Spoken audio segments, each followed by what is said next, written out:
जंतर मंतर पर चल रहे आंदोलन ने अब नया मोड़ ले लिया। आपको बता दें, सोनम वांगचुक को अस्पताल ले जाने के बाद कॉकरोच जनता पार्टी यानी कि सीजेपी के संस्थापक अभिजीत दिपके ने अनिश्चितकालीन भूख हड़ताल शुरू कर दी है, लेकिन महज दूसरे दिन ही उनकी तबीयत बिगड़ गई। इसके बाद उन्होंने जो कहा उसने भूख हड़ताल की कठिनाई पर नई बहस छेड़ दी है। क्या है पूरी खबर, जानिए हमारे साथ विस्तार से। नमस्कार, एक न्यूज़ 24 देख रहे हैं आप और मैं हूं आपसे ड्यूटी।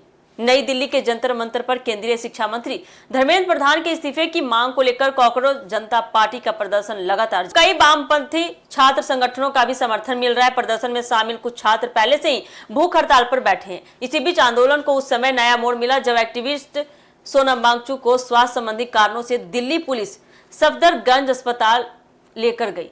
सोनम वांगचुक को अस्पताल ले जाए जाने के बाद सीजेपी के संस्थापक अभिजीत दिपके ने सोशल मीडिया के जरिए एक घोषणा की है कि वह तत्काल प्रभाव से अनिश्चितकालीन भूख हड़ताल पर बैठे रहे हैं। उन्होंने कहा कि यह कदम आंदोलन को आगे बढ़ाने और अपनी मांगों के समर्थन में उठाया गया है। अपनी पोस्ट के जरिए उन्होंने कहा कि उन्होंने केंद्र सरकार की नीतियों की आलोचना करते हुए प्रधानमंत्री नरेंद्र मोदी के इस्तीफे की भी मांग दोहराई। हालांकि भूख हड़ताल शुरू होने के महज दूसरे दिन यानी कि आज 19 जुलाई को अभिजीत दिपके की तबीयत बिगड़ने लगी है।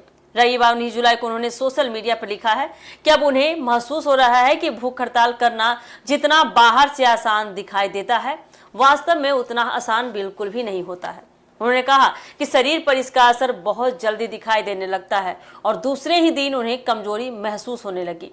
अपने संदेश में अभिजीत दिपके ने कहा कि जो लोग लंबे समय तक भूख हड़ताल करते हैं, उनके संकल्प और धैर्य को अब वह पहले से कहीं अधिक समझ पा रहे हैं। उन्होंने यह भी कहा कि उपवास केवल भोजन छोड़ देने का नाम नहीं है, बल्कि यह शारीरिक और मानसिक दोनों स्तर पर देखा जाए तो काफी बेहद कठिन परीक्षा होती है। जंतर मंतर पर प्रदर्शन कर रहे छात्र संगठनों का कहना है कि उनकी मांगे पूरी होने तक आंदोलन जारी रहेगा। इसी तरह से प्रदर्शनकारियों ने स्पष्ट किया है कि वे शांतिपूर्ण तरीके से अपनी बात सरकार तक पहुंचाने का पूरा प्रयास कर रहे हैं। वहीं सोनम वांगचुक के अस्पताल में भर्ती होने के बाद प्रदर्शन स्थल पर सुरक्षा व्यवस्था भी बढ़ा दी गई है।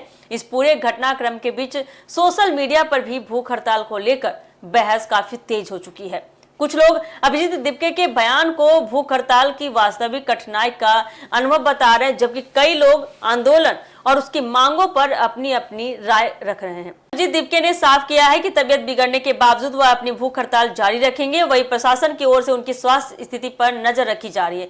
जंतर मंतर पर चल रहा है आंदोलन अब किस दिशा में जाएगा और सरकार की ओर से क्या प्रतिक्रिया सामने आएगी, इस पर सभी की नजरें टिकी हुई है। तो आने वाले समय में देखिए ये आंदोलन कहां तक जाता है और अभिजीत दिपके का जो यह आंदोलन चल रहा है ये कितने दिनों तक चलता है। तो क्या कुछ अपडेट आता है हम आपको देते रहेंगे अपने चैनल के माध्यम से। फिलहाल के लिए दीजिएगा इजाजत, धन्यवाद।